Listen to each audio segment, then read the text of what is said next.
Ներկայացնեք այս պահին ըստ ձեզ ինչ հիմնախնդիրներ կան Հայաստանի բուհերում, կրթական ոլորտում եւ ինչ բարեփոխումներ պետք է լինեն։ Ճիշտն ասած, խորությամբ չեմ տիրապետում Հայաստանում կրթական իրավիճակը, բնականաբար պրոգնոզներ անելը մի քիչ անշնորհակալ աշխատանք է, բայց որպես արցախցի ես հորդորել եմ նաև մեզ մոտ նույնիսկ բարձրակարգ ամբիոններից անգամ, որ միշտ էլ հաշվի առնեն խորհրդային տարիների ուսումնադաստիարակչական փորձն ու պրակտիկան ժամանակակից հնչերենք տալով։ Դա կլինի մեծ առաջադիմություն։ Թող այդ ուղղությամբ մտածեմ։ Իսկ որոնք են պահանջված մասնագիտությունները այս պահին ըստ ձեզ Հայաստանում։ Դե քանի որ ժամանակակից տեխնոլոգիան անընդհատ զարգանում է, պետք է բնականաբար այդ մասնագիտական այդ ուղղությունները զարգացնել ու որպեսզի կադրային նորմալ բազա պատրաստվի, կրթություն ստանալը դա մի հարց է, բայց որքանով է պատրաստ կադր հետագայում դրանք որպես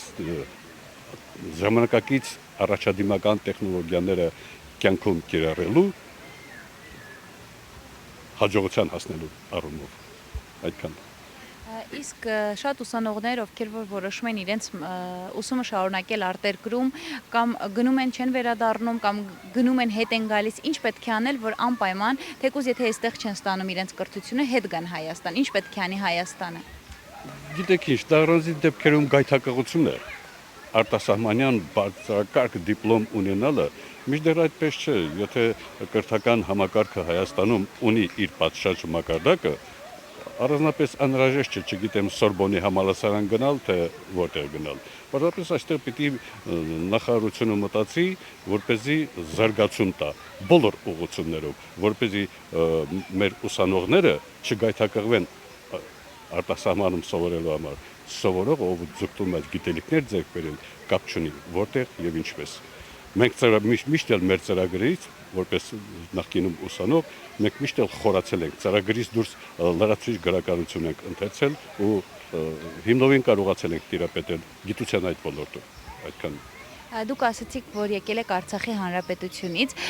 եւ խոսելով այս թեմայից, ուզում եմ մի հարց տալ ձեզ,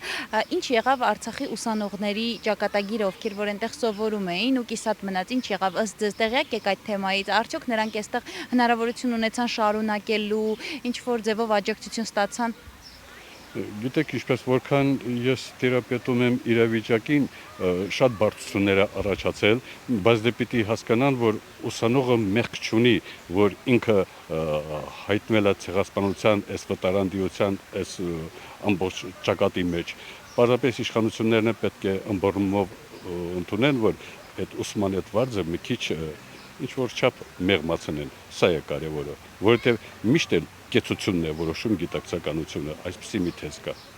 Իսկ գիտեք կոնկրետ դեպքեր, որ ուսանողները չեն շարունակել իրենց ուսումը, որովհետև այստեղ իշխանությունները ինչ-որ առաջնահերթություն չեն տվել իրենց։ Այո, այդպիսի դեպքեր կան, լսել եմ բարեկամական ընկերական շրջապատից, որ գերադասել են դրսում սովորել, որովհետև այնտեղ չգիտեմ ինչ արտոնություններ են տալիս, որպես փախստականի կարգավիճակ ունեցող որպես վտարանդի, բայց Հայաստանի իշխանություններն էլ պիտի պատշաճ ձևով մոտիկանալ հիմնախնդրի լուծմանը։